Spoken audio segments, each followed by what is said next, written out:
நாராயணீயம் விளக்க உரை 37வது தசகம். ஸ்ரீ கிருஷ்ணாவதாரத்தின் பின்னணி. ஸ்லோகம் 1. ஸ்ரீ கிருஷ்ணாவதாரத்தின் காரணம்.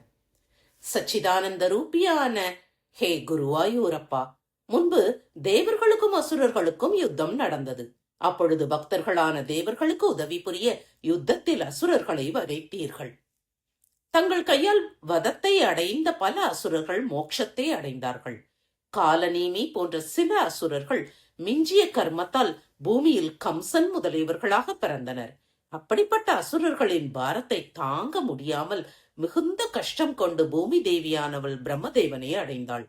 பூமி செல்வதற்கு முன்னமேயே தேவர்கள் பிரம்மாவின் சரணத்தில் நமஸ்கரித்து வேண்டிக் கொண்டனராமே என நம்பூதிரி கேட்க, ஸ்ரீ குருவாயூரப்பனும் ஆம் என தலையை அசைத்து அங்கீகரித்தனராம். ஸ்லோகம் 2.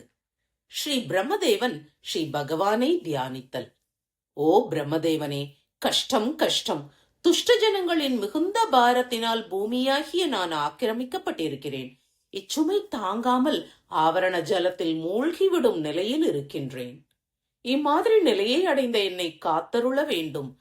என் சக்தியற்ற நிலைமையை இந்த தேவர்களையும் கேட்டு அறிவீர்களாக என்றெல்லாம் புலம்பிய பரவசமான பூமியை கண்டு தேவர்களுடைய முகத்தையும் பார்த்து பிரம்மன், ஹரியான ஓ குருவாயூரப்பா, தங்களை தியானித்தாராமே என நம்பூதிரி கேட்க, ஸ்ரீ குருவாயூரப்பனும் ஆம் என தலையை அசைத்து அங்கீகரித்தாராம்.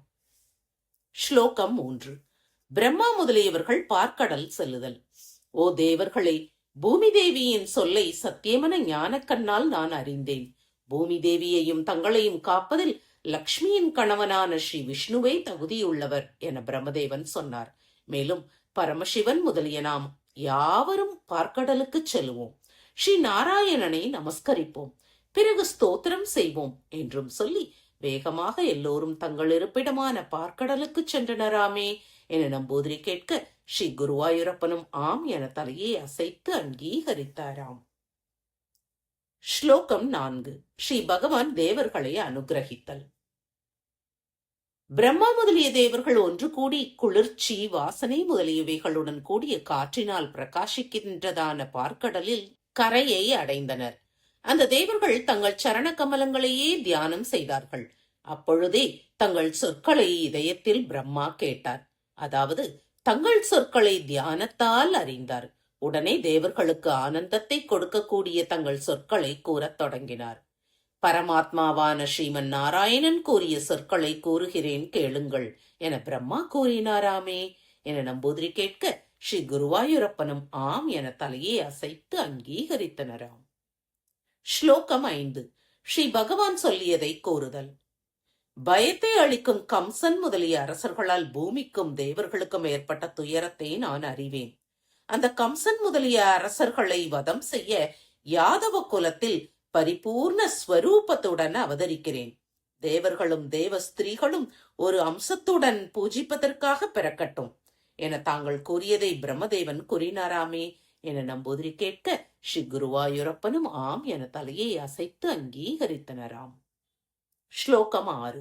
வசுதேவர் தேவகியை விவாகம் செய்து கொள்ளுதல். காதிற்கு இனிமையான தங்கள் சொல்லை கேட்டார்கள். எல்லா தேவர்களும் சோகமற்றவர்களாகவும் அவ்விதமான பகவானின் கருணா முதத்தால் மனம் கனிந்தவர்களாகச் சென்றார்கள்.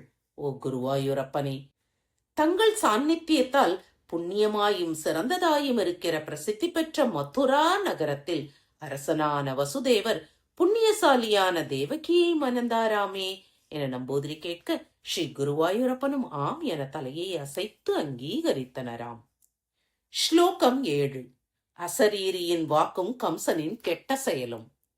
விவாக முடிவில் வசுதேவரும் தேவகியும் வீதியில் ஊர்வலமாக சென்றார்கள்.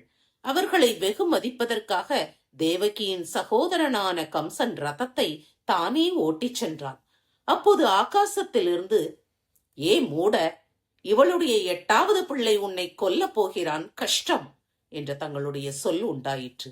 அதை கேட்ட கம்சன் பயத்தால் சமீபத்தில் இருக்கும் அந்த தேவகியை கொல்வதற்கு கத்தியை எடுத்தானாமே என நம்பூதிரி கேட்க, ஸ்ரீ குருவாயூரப்பனும் ஆம் என தலையை அசைத்து அங்கீகரித்தாராம். ஸ்லோகம் 8. கல் நெஞ்சில் பிறந்த கருணை. பாப்பத்தில் எண்ணமுள்ள கம்சன் தேவகியின் கேசங்களை பிடித்தான். வசுதேவர் பல சமாதானங்கள் சொல்லியும் அவன் விடவில்லை. மறுபடியும் வசுதேவர் தன் குழந்தைகளை தந்து விடுகிறேன் என்று சொன்னார். அதை கேட்டு சந்தோஷமடைந்த கம்சன் தன் வீடு சென்றான். முதல் குழந்தையான தங்கள் சகோதரனை வசுதேவர் கொடுத்ததும் அந்த கம்சன் அன்பினால் கொல்லவில்லை. ஓ தேவனான குருவாயூரப்பா, துஷ்டர்களுக்கும் கூட ஒரு சமயம் கருணை நிரம்பிய புத்தி காணப்படுகிறது. ஸ்லோகம் 9. கம்சன் எதுக்களை விரட்டுதல். ஓ அரசனே, நீங்கள் அசுரர்கள் அல்லவா? யாதவர்கள் தேவர்கள் என்பதை நீர் அறியவில்லையா? மேலும் மாயாவியான அந்த பகவான் விஷ்ணு தேவர்களுடைய வேண்டுகோளுக்கு இணங்கி உன்னை வதம் செய்வதற்கு அவதாரம் செய்ய போகிறார் என்று நாரத முனிவர் தங்கள் சங்கல்பத்தால் போஜ தேசத்தின் அரசனான கம்சனிடம் சொன்னார். இதை கேட்ட கம்சன் யாதவர்களை அவர்களது இருப்பிடங்களிலிருந்து விரட்டினான். வசுதேவரின் குழந்தைகளையும் கொன்றான். ஸ்லோகம் 10. பலராம அவதாரமும் பகவானின் கர்ப்ப பிரவேசமும். ஆதிசேஷன் தேவகியின் 7வது கர்ப்பத்தை அடைய அந்த கர்ப்பத்தை மாயையானவள் தங்கள் ஆக்ஞையால் ரோஹிணியின் இடத்தில் கொண்டு போய் சேர்த்தாள். ஹே குருவாயூரப்பா, சச்சிதானந்த ஸ்வரூபமான தாங்கள் தேவகியின் கர்ப்பத்தை அடைந்தீர். அப்போது தேவர்கள் தங்களை ஸ்தோத்திரம் செய்தார்களாமே என நம்பூதிரி கேட்க ஸ்ரீ அப்பன் ஆம் என தலையை அசைத்து அங்கீகரித்தனராம். அத்தகைய பெருமை வாய்ந்த கிருஷ்ணனான தாங்கள் என் ரோகங்களை போக்கி எனக்கு உத்கிருஷ்டமான பக்தியை தந்தருள வேண்டும் என்று நம்பூதிரி பிரார்த்தித்தார். ஸ்ரீஹரையே நமக. சர்வத்திர கோவிந்த நாம சங்கீர்த்தனம் கோவிந்த கோவிந்தா.